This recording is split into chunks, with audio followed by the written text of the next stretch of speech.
दोस्तों, हमारे YouTube channel Vipin Kumar 29 पर आपका स्वागत है। आज हम कक्षा 10 प्रश्नावली 13.1 के प्रश्न 1 और 2 को हल करेंगे। प्रश्नावली 13.1 का पहला सवाल है, दो घनों जिसमें से प्रत्येक का आयतन 64 सेमी क्यूब है के संलग्न फलकों को मिलाकर एक ठोस बनाया जाता है। इससे प्राप्त घनाभ का पृष्ठ क्षेत्रफल ज्ञात कीजिए। दोस्तों, मैंने डायग्राम बनाया है इसका। ये दो घन हैं जिनको मिलाकर एक घनाभ बनाया जाता है। ये घनाभ बना है। इस घन का और इस घन का हमारे पास आयतन 64 सेमी क्यूब है। ये घन का आयतन 64 सेमी क्यूब है, इस घन का आयतन भी 64 सेमी क्यूब है। तो दोस्तों, हमें इनकी भुजा नहीं दी हुई है कि इसकी भुजा कितने सेमी की है और इसकी भुजा कितने सेमी की है। सबसे पहले हमें इसकी भुजा निकालने के लिए क्या बोला है उसने, घनाभ का पृष्ठ क्षेत्रफल ज्ञात करना है। तो घनाभ का पृष्ठ क्षेत्रफल ज्ञात करने के लिए इस घनाभ की हमें भुजा पता होनी चाहिए। इसकी लंबाई कितनी है, चौड़ाई कितनी है, ऊंचाई कितनी है। तो हमें इसकी ऊंचाई, लंबाई, चौड़ाई निकालने के लिए पहले घन की भुजा प्राप्त करनी पड़ेगी। तो घन की भुजा निकालने के लिए हम यहाँ पर लिखेंगे प्रत्येक घन का आयतन।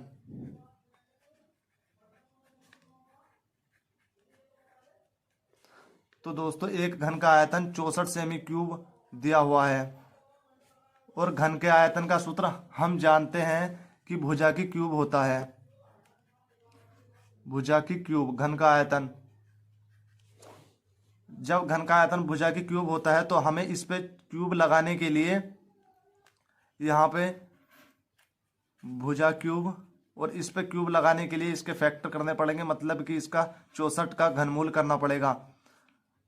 2 से काटा 32 बार में, फिर 2 से काटा 16 बार में, फिर 2 से 8 बार में, फिर 2 से 4 बार में, 2 से 2 बार में।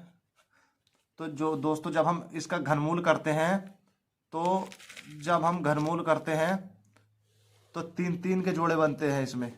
ये 3 3 के 3 3 के, एक दो दो यहाँ से निकला, एक दो यहाँ से निकला। जब इनकी मल्टीप्लाई करी बराबर में आया 4, तो यहाँ पे आ जाएगा 4 की पावर 3। भुजा से भुजा कैंसिल, सॉरी पावर से पावर कैंसिल, और भुजा हमारे पास आ गई 4 सेमी। भुजा हमारे पास आ गई 4 सेमी। एक घन की ये भुजा 4 सेमी और इसकी भी सारी भुजा 4 सेमी। ये भुजा भी, ये भी, ये भी, ये भी, ये भी। इस घन की भुजा 4 सेमी की आ गई और इस घन की भुजा भी 4 सेमी की आ गई, क्योंकि दोनों का आयतन सेम है। और ये घनाभ है। घनाभ की भुजा, मान लो ये घन का मतलब होता है एक आधी ईंट। किसी भी ईंट को बीच में से 2 हिस्से कर लो, वह 2 घन बन जाते हैं। और जब उनको एक साथ ज्वाइन करते हैं, एक साथ रखते हैं उनको बिल्कुल वैसे, या एक फुल ईंट लेते हैं, तो वो एक घनाभ का आकार होता है, उसे घनाभ बोला जाता है। तो दोस्तों, जब हम एक ईंट के 2 हिस्से करते हैं तो उसकी लंबाई में फ़र्क पड़ता है, उसकी ऊंचाई और चौड़ाई में कोई फ़र्क नहीं पड़ता। और जब हम 2 आधी ईंटों को एक साथ जोड़ते हैं तो भी उसकी लंबाई में ही फ़र्क पड़ता है, उसकी ऊंचाई और चौड़ाई में कोई फ़र्क नहीं पड़ता। इसी तरीके से इन 2 आधी ईंटों को हमने जोड़ा तो इसके सिर्फ लंबाई में फ़र्क पड़ा, यानी कि ये 4 सेमी की इतनी आई थी और 4 सेमी की ये भी इतनी आई थी। तो टोटल मिलकर इसकी लंबाई हो जाएगी 8 सेमी की। इसकी लंबाई टोटल मिलकर 8 सेमी हो गई। तो घनाभ की लंबाई, घनाभ की लंबाई जिसे एल से प्रेजेंट किया जाता है हो गई 8 सेमी। घनाभ की चौड़ाई जिसे बी से प्रेजेंट करते हैं ये हो गई 4 सेमी, क्योंकि मैंने बताया कि घनाभ की लंबाई में ही फर्क पड़ेगा, चौड़ाई में, ऊंचाई में कोई फर्क नहीं पड़ेगा। और घनाभ की चौड़ाई, घनाभ की ऊंचाई, सॉरी ऊंचाई जिसे हाइट एच से प्रेजेंट करते हैं, ये भी 4 सेमी है। अब हमसे क्वेश्चन में पूछा है घनाभ का पृष्ठीय क्षेत्रफल ज्ञात करना है। तो अब हम घनाभ के पृष्ठीय क्षेत्रफल का यहाँ पर फॉर्मूला रखेंगे।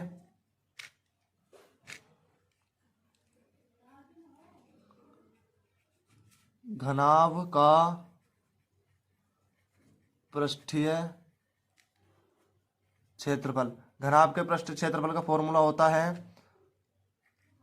LB + BH + HL, 2 ब्रैकेट लंबाई गुणा चौड़ाई प्लस चौड़ाई गुणा ऊंचाई प्लस ऊंचाई गुणा लंबाई। अब यहाँ पर हम इनकी वैल्यू पुट कर देते हैं। एल का मान कितना है 8, बी का मान कितना है 4 प्लस बी का मान कितना है 4। यहाँ कुछ नहीं चिन्ह होता तो गुणा का चिन्ह होता है। एच की वैल्यू कितनी है 4 प्लस एच की वैल्यू है 4 पुट कर दी और एल की वैल्यू हमारे पास 8 थी, गुणा में 8 पुट कर दी। तो सबसे पहले यहाँ जोड़ने या घटाने से पहले सबसे पहले हमारा नियम होता है गणित की सीरीज का कि सबसे पहले गुणा या भाग होती है। अगर कहीं कैलकुलेशन में गुणा या भाग का चिन्ह है तो सबसे पहले गुणा या भाग होगी, माइनस प्लस बाद में होने हैं। तो सबसे पहले ये गुणा होंगी, 8 चौक 32 प्लस 4 चौक 16 प्लस 4 अट्ठे 32। अब इनको सबको ऐड करना है, 32 16 और 32। तो 32 और 32 को जब हमने ऐड किया तो 64 आया, और 64 को और 16 को जब ऐड किया तो 64 और 16 को जब ऐड किया तो 80 आ जाएगा हमारे पास। यहाँ 80 आ गया तो इसे हम 2 गुणा 80 लिख सकते हैं। ये ब्रैकेट तब तक नहीं हटाते दोस्तों जब तक यहाँ पर अंदर कोई चिन्ह डबल चल रहे होते हैं या कोई चिन्ह एक्स्ट्रा होते हैं। गुणा भाग हो तो हट जाते हैं, लेकिन यदि अगर प्लस और माइनस के चिन्ह हो तो ये ब्रैकेट तब तक नहीं हटता। इसे प्लस माइनस के चिन्ह को पहले क्लियर करना पड़ता है। 8 दूनी 16, इसकी गुणा करी तो 160, इसका सेमी स्क्वायर इसका पृष्ठीय क्षेत्रफल आ चुका है। यही हमारा आंसर है।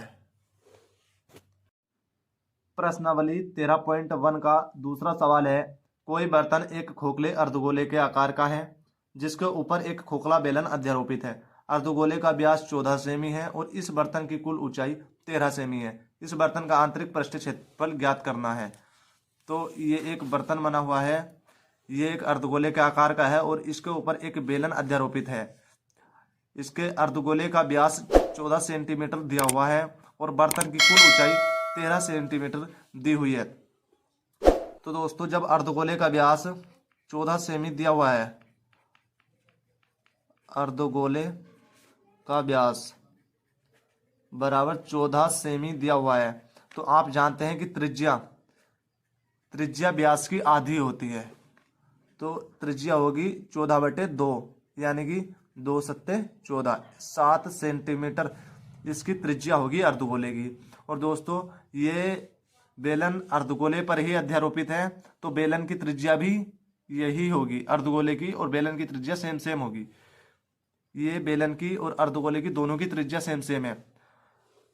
तो दोस्तों अब हमें चाहिए, जैसे कि मैंने पिछली वीडियो में सूत्र डिस्कस किए थे, टोटल सूत्र ये रहे। हमें इसमें अर्धगोले का पृष्ठ क्षेत्रफल और बेलन का पृष्ठ क्षेत्रफल चाहिए। तो अर्धगोले का पृष्ठ क्षेत्रफल हमारे पास है 2πr²। हमारे पास ये अर्धगोले का पृष्ठ क्षेत्रफल है और बेलन का पृष्ठ क्षेत्रफल है 2πrh। तो हमें बेलन के h चाहिए, h। तो बेलन की ऊंचाई ये हमें दी हुई है, पूरे बर्तन की ऊंचाई हमें निकालनी है बेलन की ऊंचाई। तो बेलन की ऊंचाई जिसे h से प्रेजेंट करते हैं ऊंचाई को, हाइट। तो बेलन की ऊंचाई, पूरे बर्तन की ऊंचाई कितनी थी 13 सेमी पूरे बर्तन की ऊंचाई, और उसमें से ये इसकी त्रिज्या अर्धगोले की, ये भी तो एक त्रिज्या है। जब ये त्रिज्या है अर्धगोले की तो ये भी एक त्रिज्या ही है, ये भी 7 सेमी ही है। तो यहाँ से यहाँ तक की 7 सेमी हो गई ये दूरी। तो जब 13 में से 7 सेमी घटेगा तो 6 सेमी बच जाएगा, ये 6 सेमी इसकी हाइट हो जाएगी। तो अब हमें ज्ञात करना है पृष्ठीय क्षेत्रफल, बर्तन का पृष्ठीय क्षेत्रफल। बर्तन का पृष्ठीय क्षेत्रफल ये हमें ज्ञात करना है। तो इसे ज्ञात करने के लिए हमें बर्तन का पृष्ठीय क्षेत्रफल किस टुकड़ों में निकालना होगा, 2 टुकड़ों में। पहली बात अर्धगोले का पृष्ठीय क्षेत्रफल प्लस बेलन का पृष्ठ क्षेत्रफल। इन दोनों को जब ऐड करेंगे तो हमारे पास टोटल बर्तन का पृष्ठ क्षेत्रफल निकल के आ जाएगा। तो अर्ध